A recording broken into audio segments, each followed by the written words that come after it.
to my channel. Today's video is going to be my 1 year post-op from my breast augmentation that I had last February. This video would have been up sooner, but I think I must have done it. I think I accidentally deleted the video because I have already filmed this once. I checked all of my SD cards and I think I must have forgotten which one it was on when I was heading to the session, and I formatted the card and the video's gone. That's why it's taken me like so long to film this. We're almost a month past the actual anniversary of my boobies. Nonetheless, here I am filming it and it's going to go up. Let me find the questions. Oh no, I hope I still have them. We have another problem.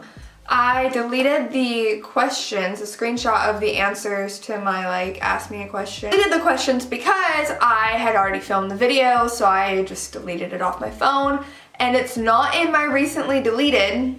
I guess it's already been that long. I don't know. I can't find the questions, so I do remember, I think, most of them off the top of my head. If there is a question that I didn't answer in this video or any of the other videos on the playlist, there is like 3 or 4 other videos about my breast augmentation, so don't forget to look at those before you ask a question, because chances are it's probably answered in there. That playlist will be linked below. Don't miss it if you haven't watched those. So it's been 1 year since I got my boobs done, and some of you might be wondering, how do you feel? Are you still happy with your decision? And this video is going to tell you that. Start off by just saying I am still 100% happy with my decision.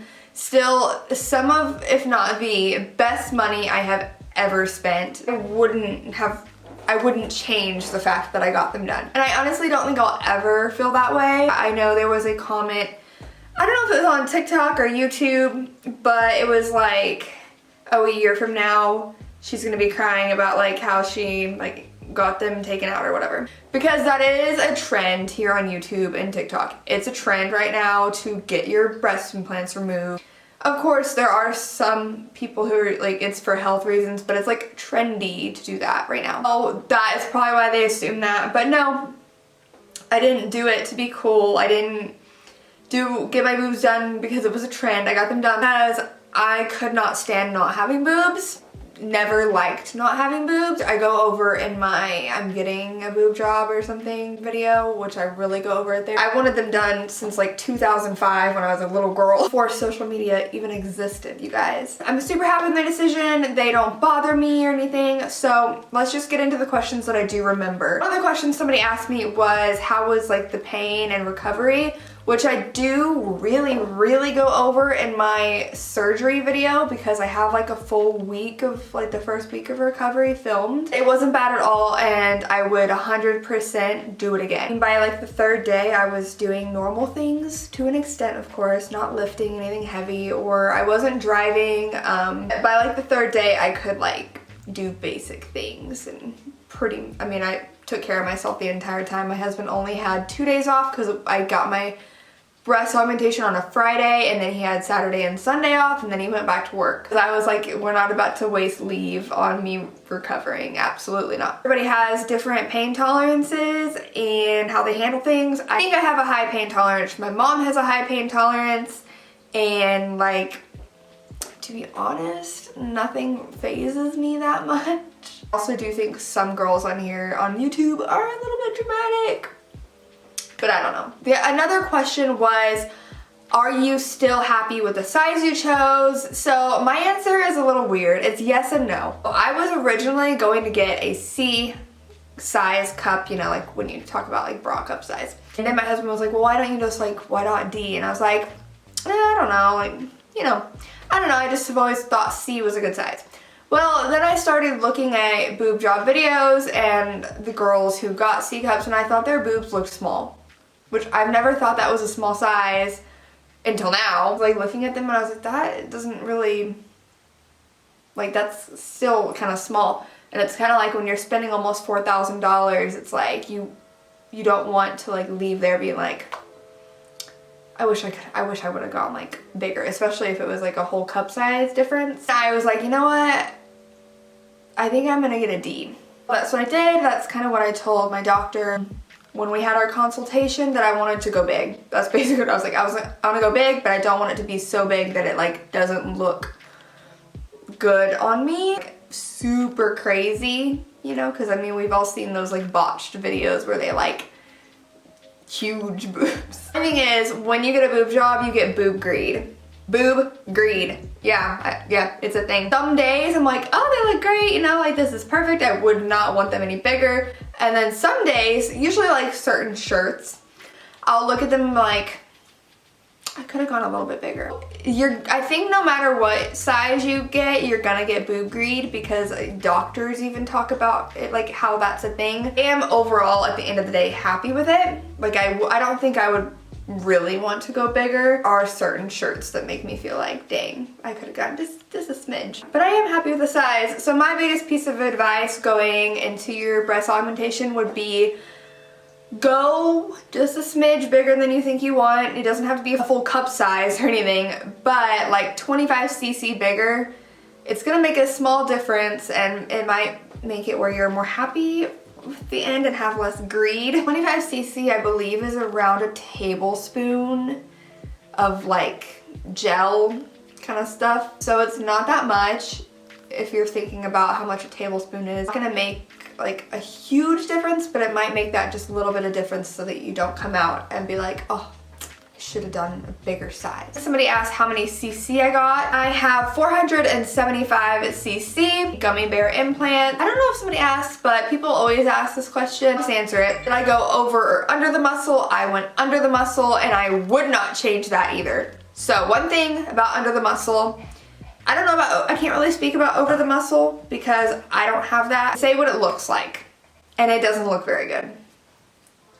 I said it doesn't look very good. It looks fake. Your muscle also, I believe, can keep them from like getting too saggy because there's something holding them there. Whereas if it's over, it's literally just a pocket of skin, if that makes sense. Your skin is a lot easier. I mean, we all get stretch marks and things like that. Your skin moves a lot easier than your muscle does. I think long term, under the muscle is going to be better, and look wise, because there is somebody I follow, I'm not gonna say her name or anything. You guys can, I'm sure, look up somebody, like just Google, you know, over the muscle. Who's a bodybuilder, and you know, a lot of them do have fake boobs, and she's one of the only ones that I know for a fact has over the muscle.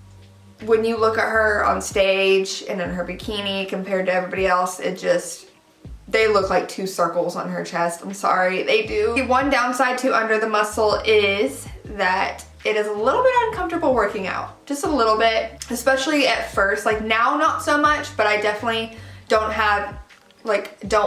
want to go as heavy as I could on chest exercises, which isn't really a bad thing to me because I don't really care to grow my chest muscles.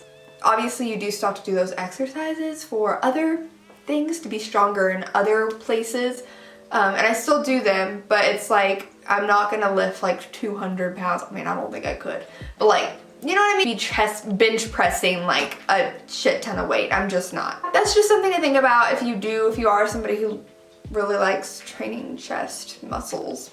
Do I have any back pain? And I don't. I tend to get a lot of back pain. Recently I actually haven't been getting it very much though. I'm not sure why. It could have something to do with eating better. There's a lot of factors and things like that. Usually it's lower back pain, and I haven't had any in a long time. But upper back pain, like, no, I'm pretty good. I'd say my like total, they probably weigh like 5 pounds. That even might be pushing it. I don't have any back pain, maybe a lot further down the line maybe, but yeah, right now I don't. I don't remember the exact wording of it, but it was like, is there like any cons to having big boobs versus small boobs? Something like that. And there is. For me, there's more cons of having literally no boobs. There's one thing that I have noticed that I did not think of before getting boobs, and that is that certain shirts that I used to wear, I mean, I technically bought those shirts literally just because I was getting my boobs done, as they were, you know, really low cut. I still wear them all the time. When you wear them with small boobs or practically no boobs, nobody really thinks anything of it. Not that anybody said anything to me, but I know, you know how people are. It does not look as I don't know the right word, sexy, I guess. My word would be like slutty. It doesn't look as slutty in those low cut shirts when you have no boobs, because there's nothing there. Thing is, when you have big boobs and you wear those shirts, it looks a lot more slutty. It just does. And that's one thing, because, you know, before, where I might have been able to wear those super low cut shirts, like, I don't know, let's just say like to the base grocery store. Like maybe I would have been like, wouldn't have even thought of anything. But now it's like, oh, my boobs are out. Like they're out here to play. I still wear those shirts, but sometimes I do have to be a little bit more mindful of where I'm going in those shirts, if that makes sense. Because they're on display. And although, yeah, I buy those shirts so that people could see, sometimes there's just situations where that's not appropriate. And if I had no boobs, I probably wouldn't have even ever thought, oh, like this shirt, I can't wear this shirt there. That's just one thing, but for me, I'd still rather have boobs, for sure. Depends on the kind of person you are. Pros for me of having boobies outweighs the cons, like 99.9% of the time. That was all the questions really that I got that were something I haven't been asked before. If I forgot your question, I'm really sorry. You can ask it below, or you can probably just go to one of those other videos and it is most likely answered there. Overall, I'm super happy with them. They've dropped well. I'm starting to get some like under boob. You can't see the scars unless I lift it up.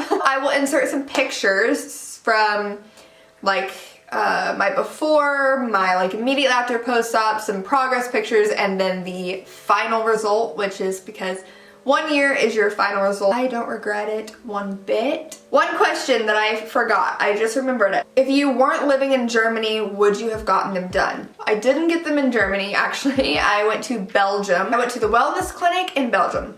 So I didn't even get them done in Germany. Yes, I would have. Would I have been able to afford it at the age I'm at, and you know, this time in my life? I don't know. I mean, it just depends on who you go to. Doctors in Beverly Hills that are of course like probably $30K to get your boobs done. There's doctors that are more high-end in like Texas that are probably 10 to 15 grand. You know, the average, which I believe are like 5 to 7. And then there's also budget places in the US, like there is CG Cosmetics, which is the same price that I paid, and it's like $3,500 unless their prices have changed. So even in the States, I still probably could have found a way to make it happen. I just don't think it would have been this soon in my life. Once I found wellness clinic in Belgium and I saw the price, I was like, I think I can afford that. I got a loan, I paid the deposit up front, and then I got a loan, and then I did pay my loan off a few months ago. My boobies are fully paid off. So yes and no. Like, yes, I would have gotten them done either way. It have been when, like the exact time frame, I don't know. It's just how life happened. Thank you guys so much for watching. I love you guys so much. Don't forget to ask questions in the comments if you have them. Also, don't forget to check out the playlist that is linked below, and I will see you next time.